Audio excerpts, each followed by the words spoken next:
Muita gente tenta entender como que são os pensamentos do adicto quando ele está num processo de doença. E aí hoje a gente vai falar sobre o que é o pensamento destrutivo, né? E por que que ele é um grande inimigo da recuperação, né? Então, olá, tudo bem? Eu sou Fabrício Selgman e hoje eu quero responder essa pergunta essencial, né? Para quem está em recuperação, o que é o pensamento destrutivo e por que ele é o maior inimigo da nossa recuperação?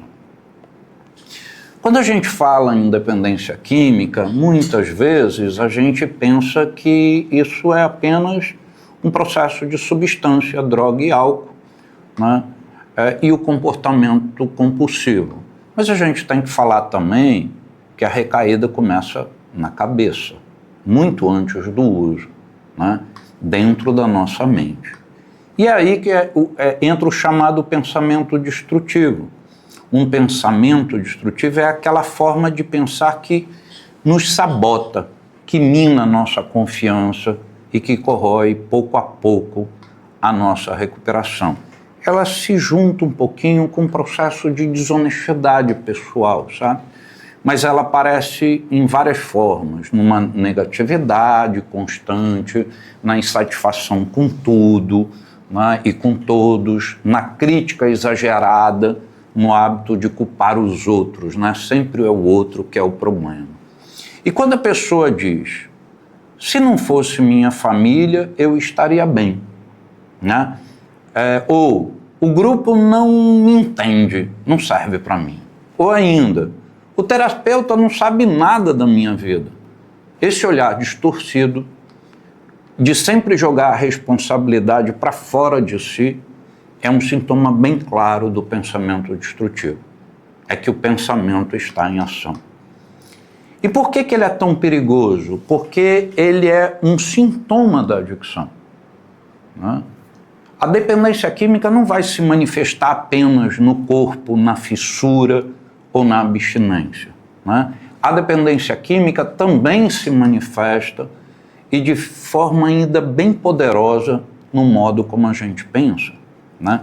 O pensamento destrutivo é como uma voz interna que acaba se repetindo. Você não vai conseguir, você não vai dar certo, não adianta tentar, esse processo não é para você. Com o tempo, se a gente não desafia essa voz, ela começa a ditar as nossas atitudes, né? E quando percebemos, já estamos tomando decisões que nos aproximam de uma recaída. Não é de uma hora para outra, é um processo silencioso, às vezes até imperceptível, mas extremamente perigoso. Agora, existe um equívoco muito comum, acreditar que é a inteligência, que a força de vontade ou sorte que mantém alguém em recuperação. Muitas pessoas dizem isso. Sou forte, eu consigo parar sozinho. Ou sou inteligente demais para cair nessa de novo. Mas a realidade sempre mostra o contrário. Não é força, não é sorte, não é inteligência. O que mantém a gente sóbrio é uma atitude de mudança de mentalidade. É você conseguir reconhecer, admitir quando os seus pensamentos estão te puxando para baixo e escolher conscientemente não alimentá-los. É entender que mesmo depois de anos limpos, se eu voltar a pensar como eu pensava quando estava usando, cedo ou tarde o meu corpo vai seguir a mente, eu vou recair. É um processo de mentira para si mesmo, né? Então, a recuperação é uma transformação, é um processo diário de mudança, de amadurecimento, de vigilância, né? E se existe uma verdade que não podemos esquecer é essa: nós nos tornamos aquilo que pensamos a maior parte do tempo. Se eu alimento a negatividade, a crítica, a culpa, a minha vida vai seguir esse caminho. Mas se eu escolho cultivar pensamentos positivos, de responsabilidade, de crescimento, a minha recuperação se fortalece. Se eu consigo enxergar a vida, né, com mais otimismo, a minha recuperação se fortalece. Então não subestime o poder dos seus pensamentos. Eu queria lembrar uma vez que um rapaz chegou para mim e falou assim: Fabrício, eu não me identifico com Narcóticos Anônimos. Porra, eu trabalho, eu tenho minhas responsabilidades, eu tenho minha grana, e aí eu vou para Narcóticos Anônimos e tem um monte de pessoa lá batendo papo lá fora, tem um monte de pessoa lá que só fala em droga. Aí eu olhei para ele e falei: cara, eu também não. Eu também não me identifico hoje com Narcóticos Anônimos. Sabe por quê? Porque eu sou psicanalista, eu sou empresário.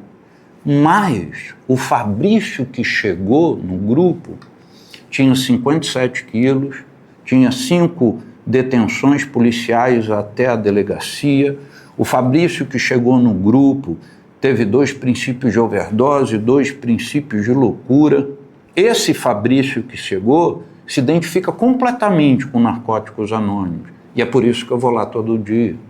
Porque esse Fabrício que chegou é o meu adicto na sua total capacidade de destruição.